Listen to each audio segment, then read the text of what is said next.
একটা নিরপেক্ষ সরকারের অধীনে একটা অবাধ সুষ্ঠু নির্বাচনের জন্য আমরা 16-17 বছর লড়াই করি এবং জনগণের প্রত্যাশা, আন্দোলনকারীদের প্রত্যাশা, গণতন্ত্রকামী মানুষের প্রত্যাশায় অন্তর্বর্তী সরকার।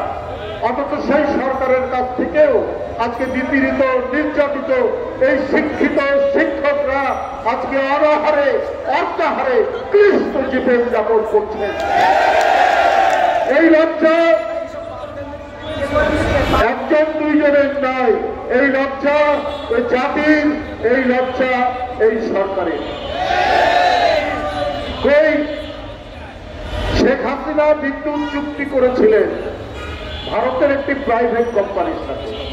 বাংলাদেশের সরকার ভারতের সরকারের সাথে করবে, সেটা না করে একটি প্রাইভেট কোম্পানির সাথে করলেন এবং সারা পৃথিবীতে এইরকম চুক্তি হয়নি। সবচাইতে বেশি দাম দিয়ে প্রতিটি বিদ্যুৎ ইউনিটের সর্বোচ্চ দাম দিয়ে সেই বিদ্যুৎ চুক্তি শেখ হাসিনা করেছিল। ডক্টর ইউনূস সাহেবের সরকার সেই চুক্তি কিন্তু বাতিল করতে পারেনি, সেইভাবেই টাকা দিতে হচ্ছে। বাড়তি টাকা, জনগণের টাকা, জনগণের পরিশ্রম লব্ধ টাকা, এই টাকা দিতে হচ্ছে। বেসরকারি বিদ্যুৎ কেন্দ্রগুলি ওরা বিদ্যুৎ উৎপাদন না করলেও তাদেরকে ভাড়া দিতে হবে। এই টাকা ধনপুর থেকে আপনারা সরকারকে দিতে হয়।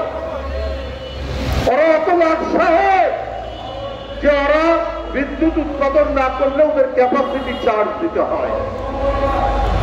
আর এই নন এমপিভুক্ত শিক্ষকরা ফুটপাতে, রাস্তায় গড়াগড়ি দিচ্ছে, লুটোপুটি করছে। এদের জন্য সরকারের টাকা বের হয়।